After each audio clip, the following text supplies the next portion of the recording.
If your protagonist just drifts through the plot, letting things happen to them, your readers are going to lose interest fast. One of the most common culprits? The chosen one trope.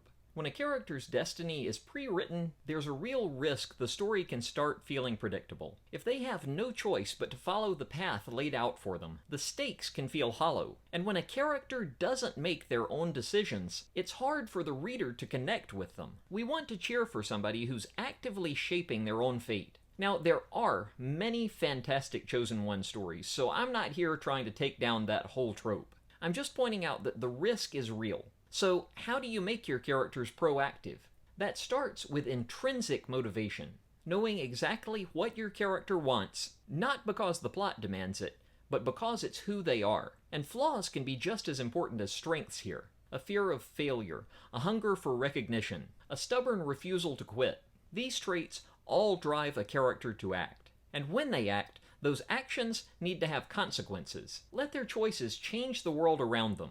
Let those changes raise the stakes, forcing your protagonist to adapt. Even failure should push them towards growth. Not every proactive character needs a prophecy to fulfill. Sometimes the most compelling heroes are the ones with everyday goals. Saving their hometown, protecting a loved one, or solving a problem no one else will touch. You can even flip the script entirely and write an anti-chosen one.